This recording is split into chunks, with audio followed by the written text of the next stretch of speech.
If you're an athlete that's been dealing with chronic knee pain and you can't get back to the sport that you love playing, chances are you haven't exposed your knee to load and speed. Oftentimes, people are just babying their quads and not doing enough to actually build a quad strength. And even if they do build quad strength, they don't actually expose their knee to enough speed. Today, we're going to be talking about a couple of exercises that you can utilize to increase strength at the knee and also start to increase speed so that you can get back to doing the things that you love out in the field. One of the first things that you have to do is start to get your knee to tolerate being in a positive shin angle. As we start to play any sport, you're always going to see that the knee travels over the toes.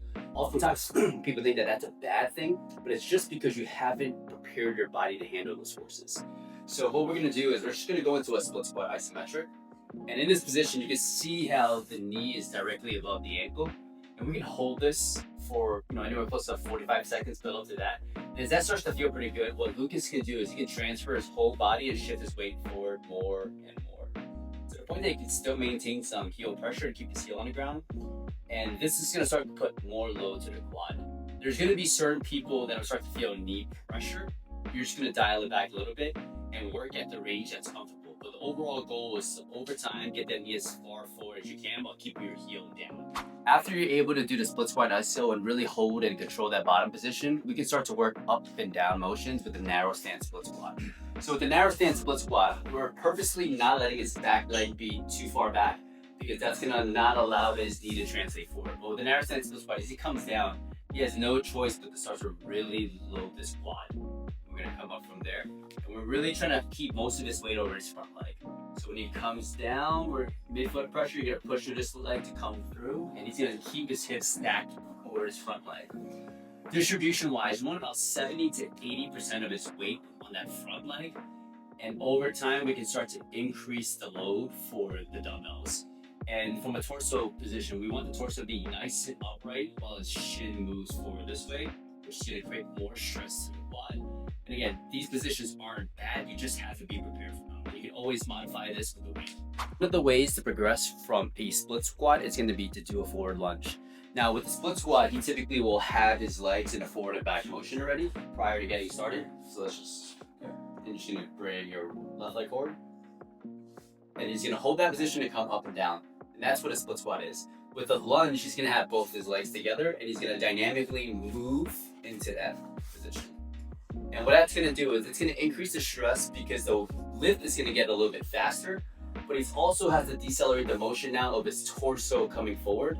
So this is going to be a lot more load to the front leg. And again, as he gets to that bottom position, what we want to see is that he's got about 70 to 80% of load or weight distribution on that front leg.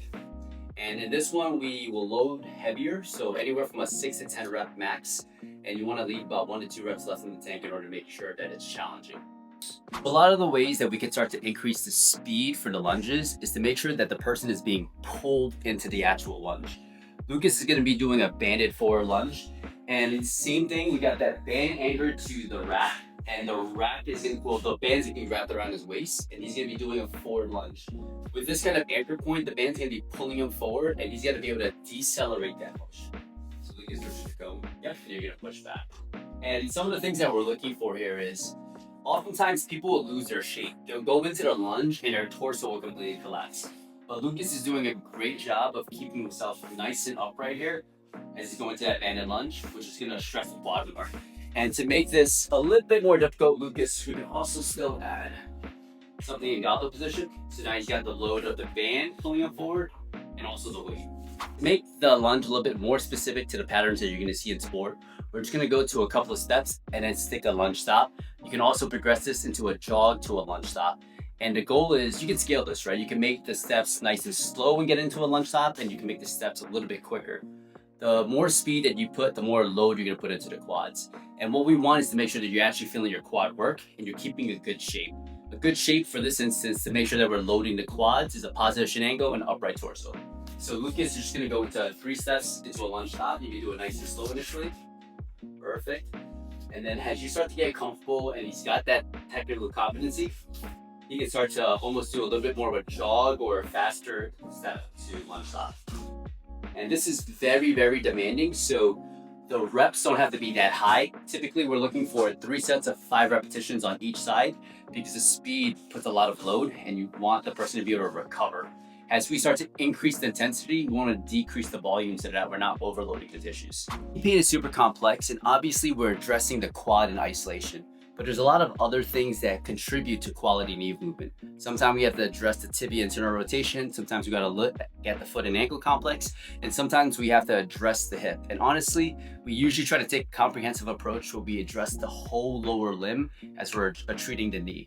It's not just the knee, it's everything above and below as well. But hopefully, if you found a couple of things today that were almost kind of poking at the knee, dial that back a little bit and strengthen in those positions first before moving on through these progressions. And if you're looking for something that is way more specific and tailored to you, we work with athletes all over the world as well as here in New York City.